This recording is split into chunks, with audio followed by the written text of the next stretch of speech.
يا أيها الذين آمنوا استعينوا بالصبر والصلاة إن الله مع الصابرين. Asal,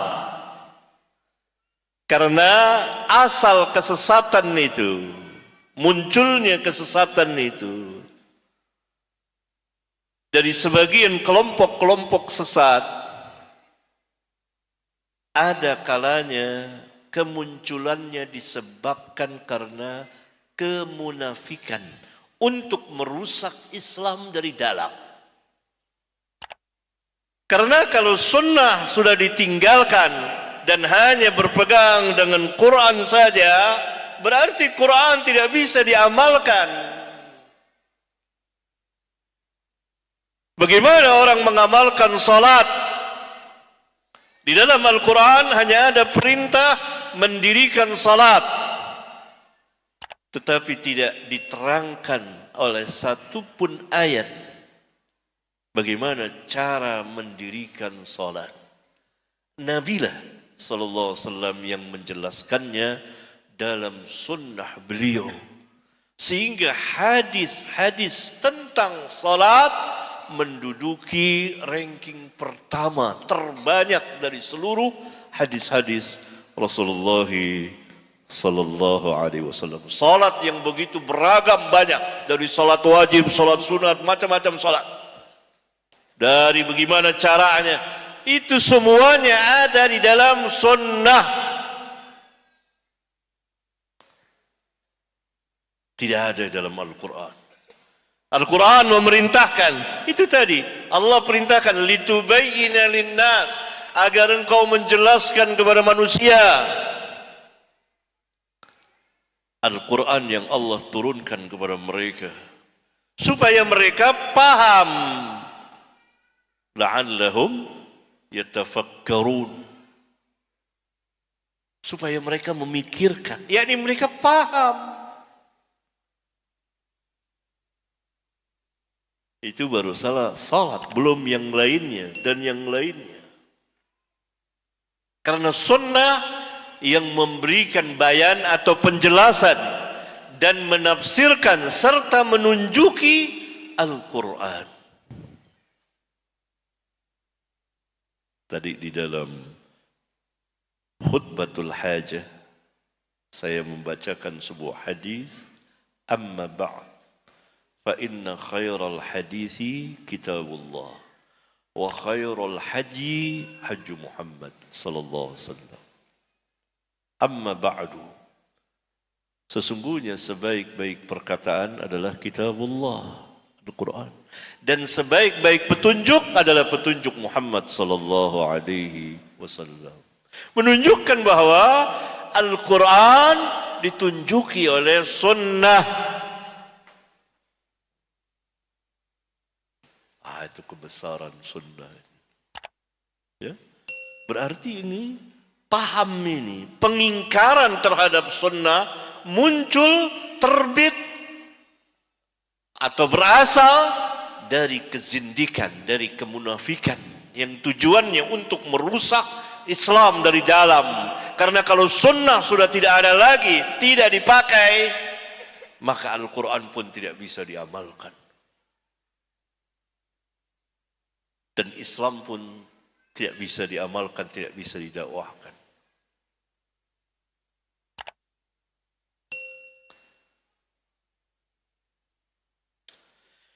Kemudian Rasulullah SAW di akhir hadis, ya, halaman 66 di sini, wa inna ma harrama Rasulullah SAW kama harrama Allah. Beliau menegaskan, dan sesungguhnya apa-apa yang Rasulullah SAW haramkan, sebagaimana yang Allah haramkan. Sebagaimana yang Allah haramkan. Sama. Dalam lafaz yang lain,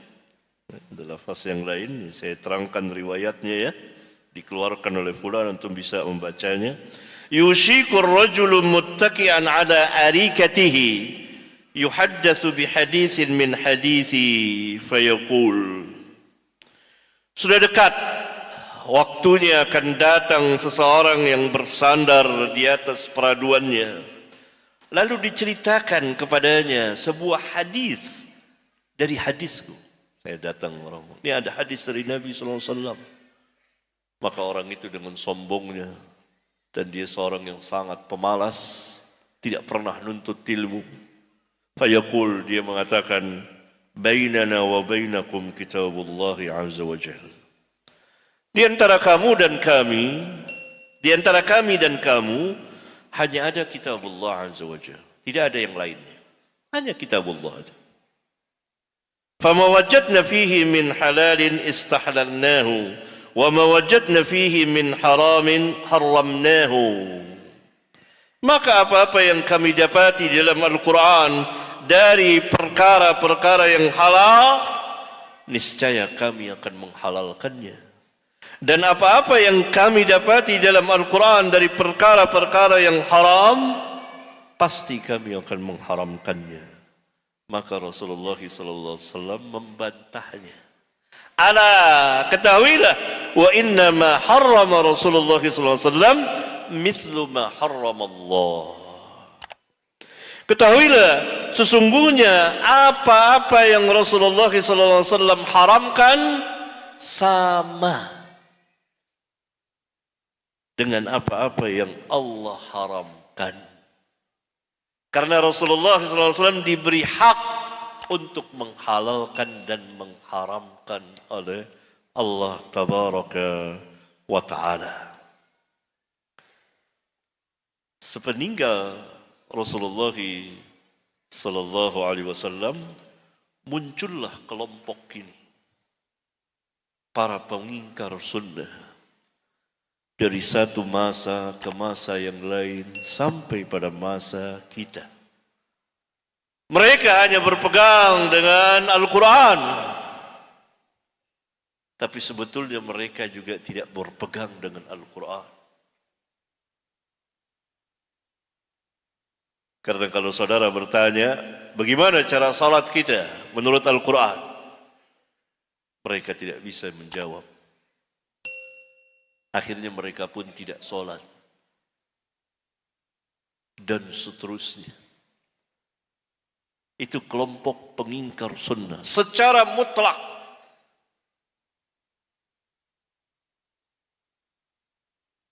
Al-Imam Ibn Hazm rahimahullahu ta'ala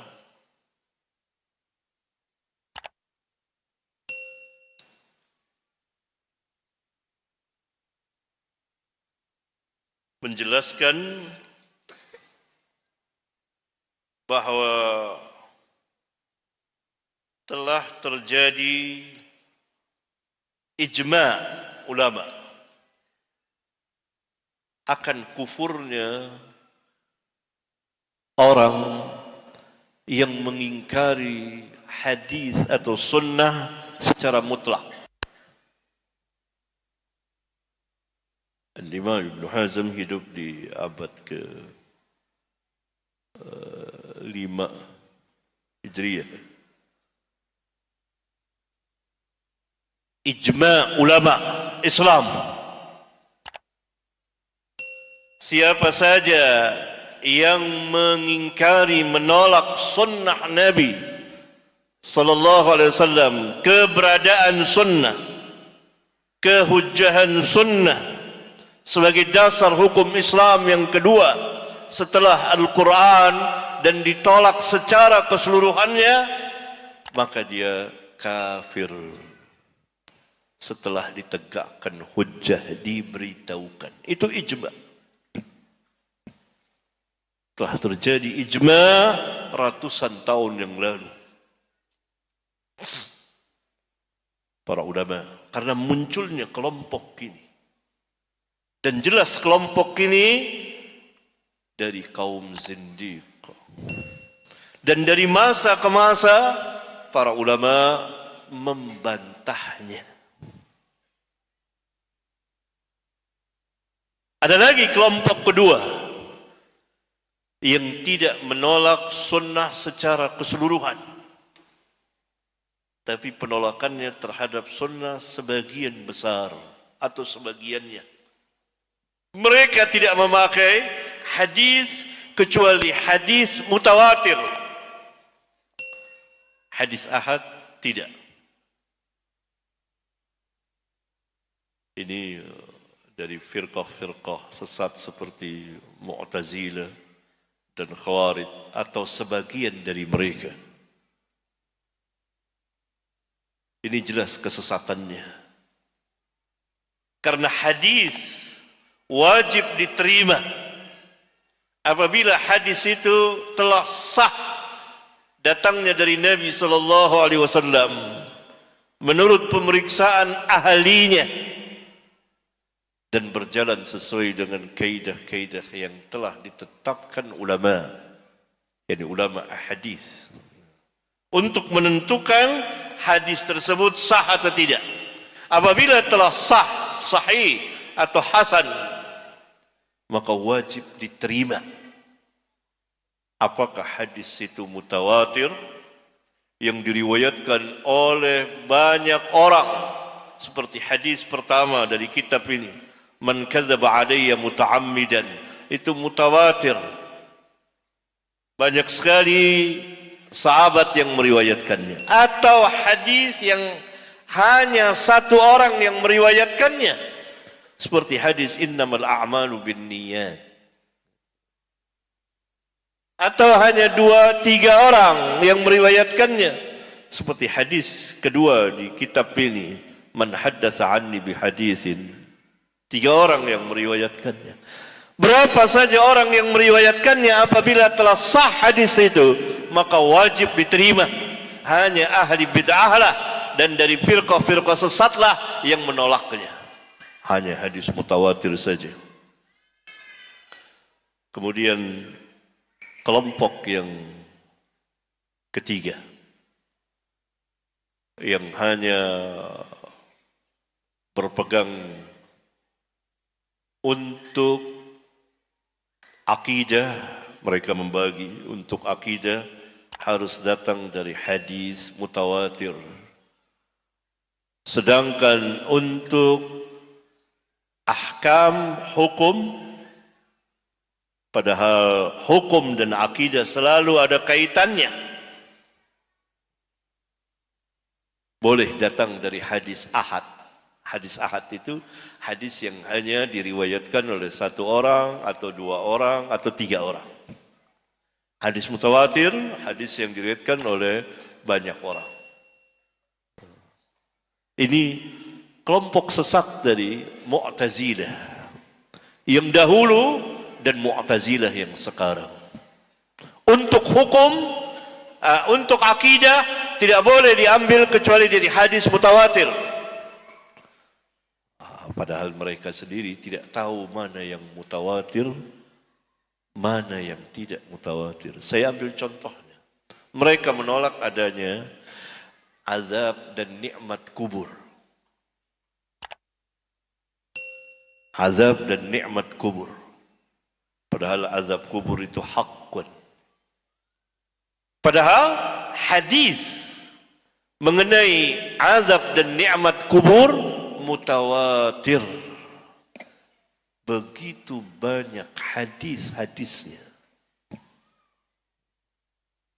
Menunjukkan bahwa mereka jahil terhadap ilmu yang mulia ini, yaitu ilmu hadis.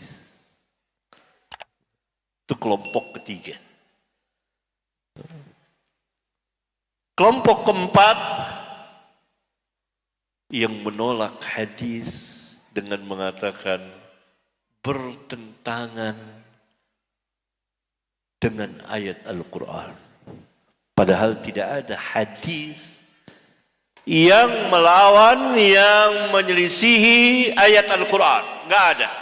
Selama hadis itu pertama sahih, sah, dan yang kedua belum dihapus hukumnya, belum dimansukh. Tidak ada.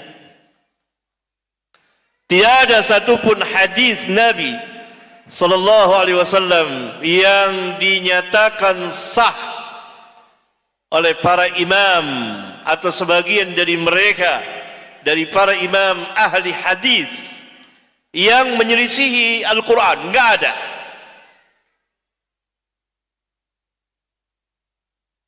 Karena kedua-duanya adalah wahyu. Al-Quran wahyu, lafaz dan maknanya dari Allah, tidak boleh diubah. Dan keduanya mukjizat, dan membacanya per hurufnya diberi pahala. Hadis juga wahyu dari Nabi sallallahu alaihi wasallam. Tidak seperti Al-Quran. Hadis boleh diriwayatkan secara makna dengan lafaz yang berbeda.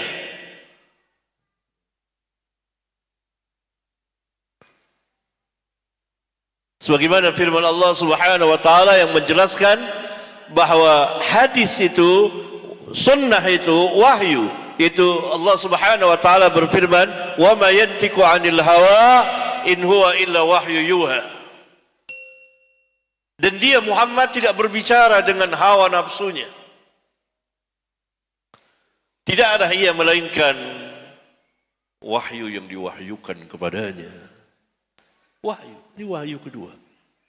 Antar wahyu tidak mungkin terjadi kontradiksi, bertentangan, berlawanan.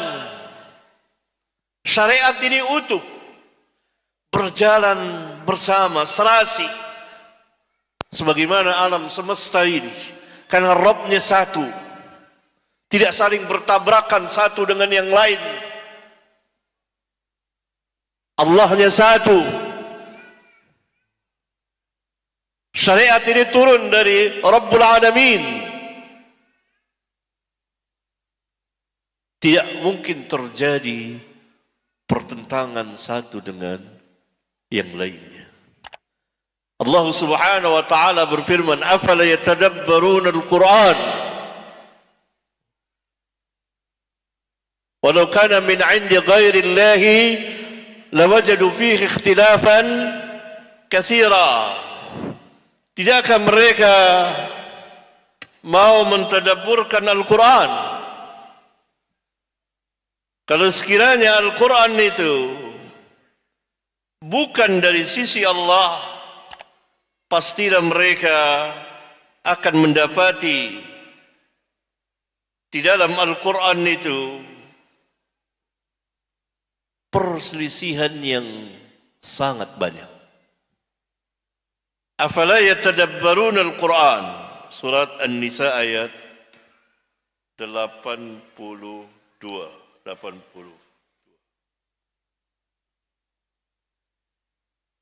Afala yatadabbaruna al-Quran walau kana min 'indi ghairi Allah lawajadu fihi ikhtilafan katsira. Kalau sekiranya Al-Quran itu bukan dari sisi Allah, pastilah mereka akan mendapati di dalam Al-Quran itu ikhtilafan katsira, menunjukkan syariat ini tidak saling bertentangan satu dengan yang lainnya. Lalu bagaimana mereka bisa mengatakan bahwa hadis ini menyalahi Al-Quran? Pemahaman mereka yang salah terhadap Al-Quran dan hadis, dan hubungan antara Al-Quran dan hadis Nabi yang mulia alaihi salatu wassalam. Itu yang keempat. Yang kelima, kelompok yang datang menolak hadis-hadis dengan alasan tidak sesuai dengan zaman. Ini sesat. Dan mereka rata-rata bukan orang agama. Mereka terkena kerancuan dari musuh-musuh Islam.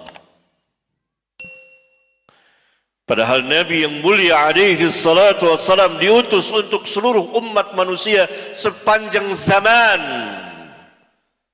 Jadi perbedaan beliau dengan para nabi dan rasul yang sebelum beliau.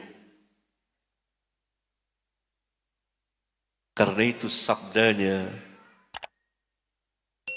berlangsung terus. Tidak ada yang tidak sesuai. Kelompok keenam adalah yang mengatakan bahwa hadis-hadis Nabi SAW bertentangan dengan ilmu pengetahuan. Ini jahil. Padahal sebagian dari para ilmuwan membenarkan apa yang Nabi SAW sabdakan. Karena ia merupakan wahyu, akalnya yang tidak sampai, akalnya yang singkat, pendek. Belakangan sebagian ilmuwan yang thiqah ilmunya mengatakan bahwa hadis atau sebagian hadis Nabi SAW tidak menyalahi, bahkan bersesuaian. Bahkan Nabi SAW lebih dahulu memberitahukan kepada manusia. Itulah beberapa kelompok dari mulai yang paling besar yang menolak hadis secara keseluruhan, mutlak, seperti yang ada di dalam hadis ini.